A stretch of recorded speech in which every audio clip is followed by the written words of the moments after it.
Welcome to the Purple Elephant Show. I am your host, Casey Phoenix, and this is my second episode. I'm only doing 2 episodes today for the Purple Elephant Show this weekend. For some of you who may not already know, the Purple Elephant Show is mostly a weekend show. And I do the morning political thought during the week, which is a supplement to the Purple Elephant Show. And I'll do some quick housekeeping. ThePurpleElephantShow.com is the main podcasting platform. The Purple Elephant Show on Parler, so we can parlay. The Purple Elephant Show on Instagram. At Real TPES on Twitter. The Purple Elephant, Facebook.com/The Purple Elephant Show. And if you're watching this on YouTube or Daily Motion, if you click the subscribe button followed by the notification bell, that will let you know when I upload new videos. All right, I got that out the way. This episode will not be that long. As you can tell by the title of the episode, when it comes to what happened to Ruth Bader Ginsburg, which I send my condolences to her family. I don't know her, her personally. I didn't know her personally. I don't know any of her family personally that I know of. It is always sad when someone in the family dies, for the most part. I do believe that because she had been on the bench of the Supreme Court for so long and presided over so many cases with all the other justices, there isn't any belief. Let me correct that. I know she had some type of impact on my life because she didn't always side with what one might consider the conservative side or what one might consider the liberal side. She was considered left, but to the center a little bit, but she wasn't straight down one side. That wasn't her. And I'm sure if I were to go through every case that she's voted on, that I'd find a case that affected my life in some type of way. And I respect her for her work. And I hope that she has a funeral that honors her legacy and not a funeral like some of these other funerals that have happened as of late that are a battle cry and a Trump bashing session. So I hope that her funeral will honor her legacy. Now that I have said that, we have to be realists here. First thing is this, and I'm not a licensed attorney. I deal with attorneys all the time, but I'm not a licensed attorney. And I almost became one. But again, I'm not a licensed attorney. It is basic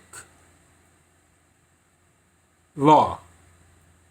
If anybody who knows anything about government, the United States government, how it works, Constitution, this is so basic, even somebody in elementary school would know this. The President of the United States can appoint a Supreme Court justice at any time when a vacancy becomes open. This is not up for debate. You can scream the Biden rule because that's what it's called, where if it's a year before election, then nobody does anything and they just wait until after the election and so on and so forth. You can say that, but legally,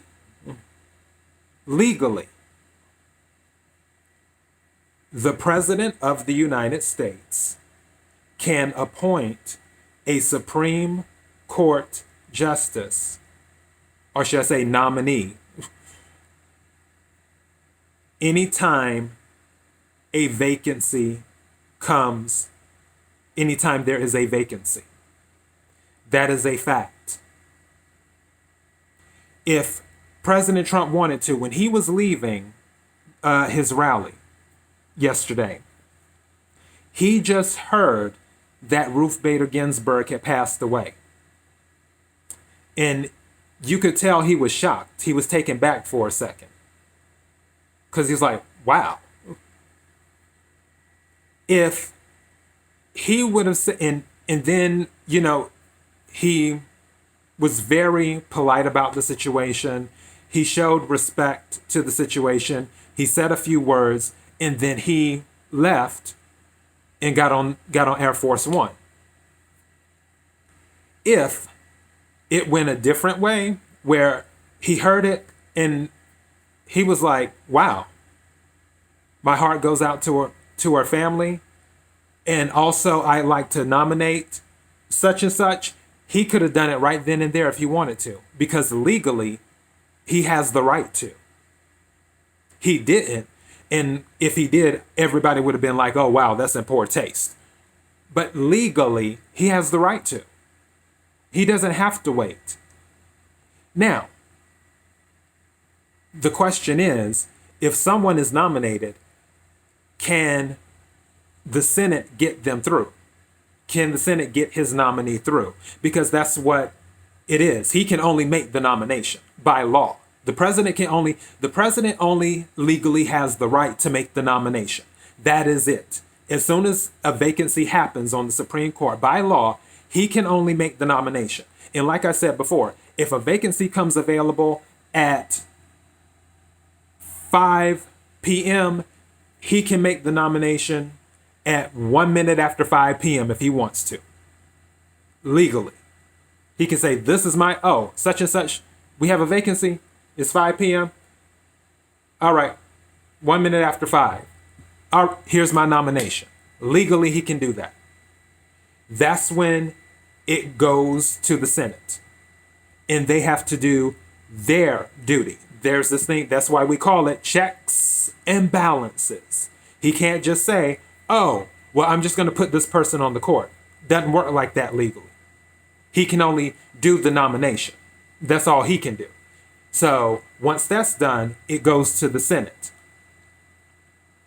The Senate then has to confirm the president's nominee. The average time so far does not meet between now and the election. I believe the average time is like 79 days where Supreme Court justice nominees are confirmed by.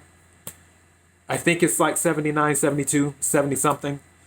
And you can look it up. But I know for a fact, the average time a Supreme Court justice is usually confirmed in doesn't meet the amount of days left before the election. So it then becomes a thing of, will Mitch McConnell, or should I say Senate Majority Leader McConnell, be able to get a nominee through?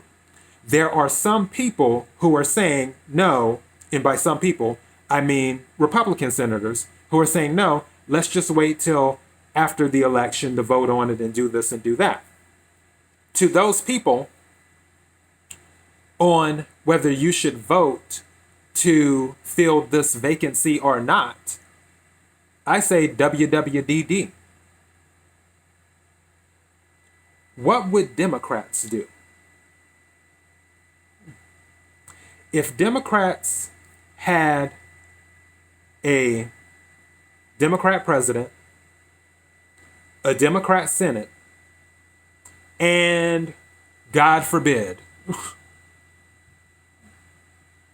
somebody that is considered on the right or conservative or a constitutionalist passed away.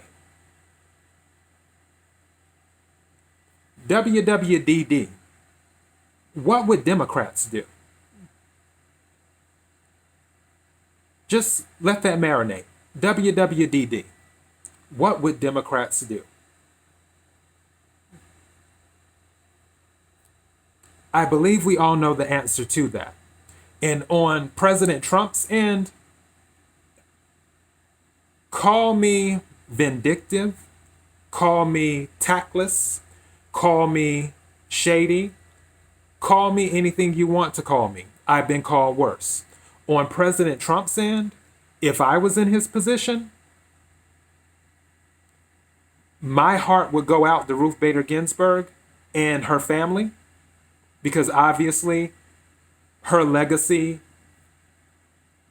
is amazing.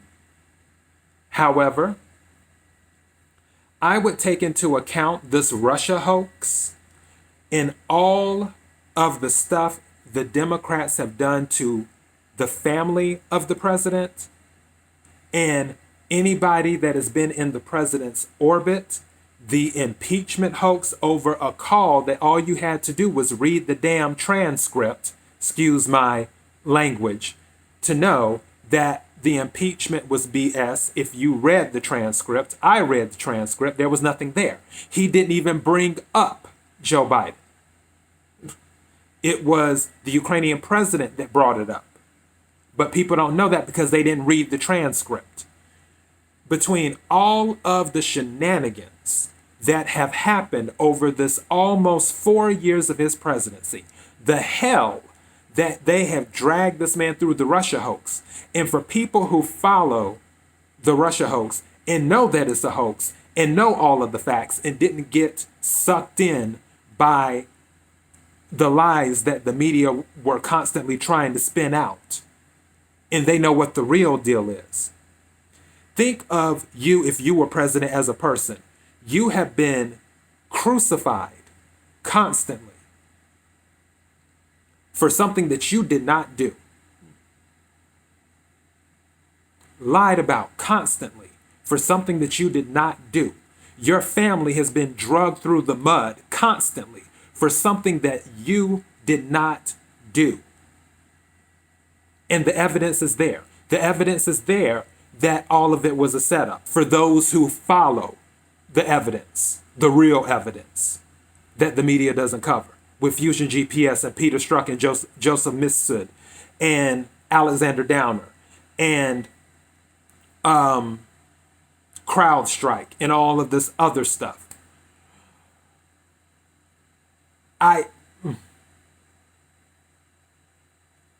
It really, really, really, really just amazes me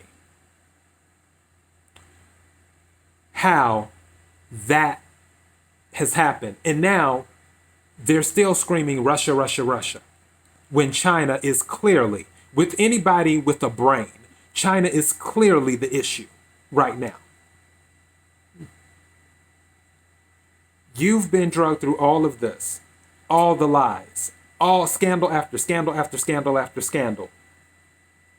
And people being so vindictive. What happened to Justice Kavanaugh and his family when we know that stuff wasn't true? When you take all of that into account,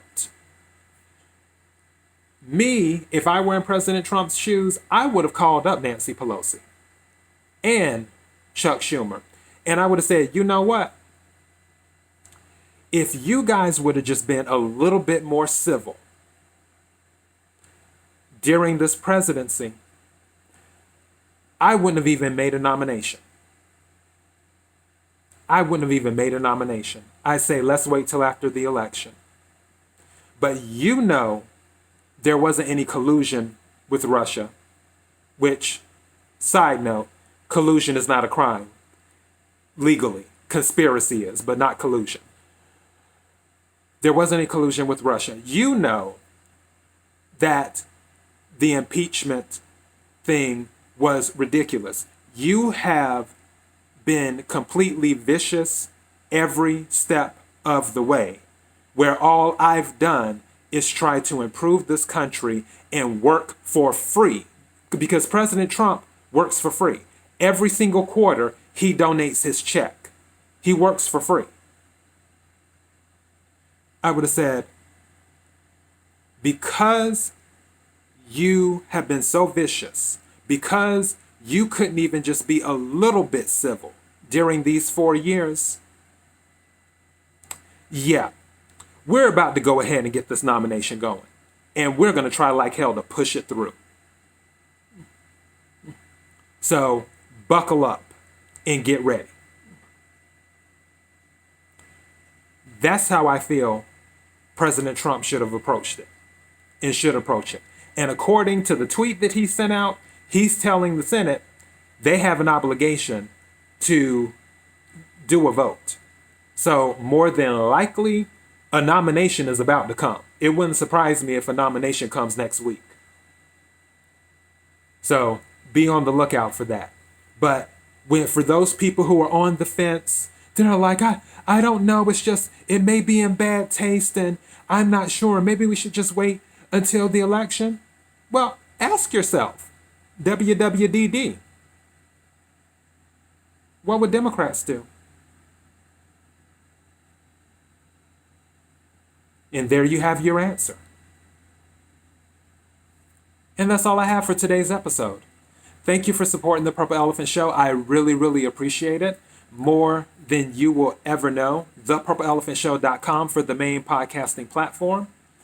And The Purple Elephant Show on Parler. The Purple Elephant Show on Instagram. At RealTPES on Twitter.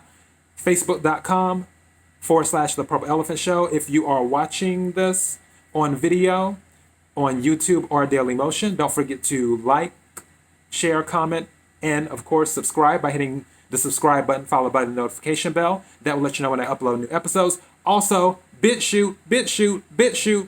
I forgot to mention BitChute in my previous episode because I've been getting views on BitChute. We're also on BitChute too, The Purple Elephant Show. I love you guys on BitChute. Thank you for watching on BitChute as well. And that is all I have. Until next time, be blessed.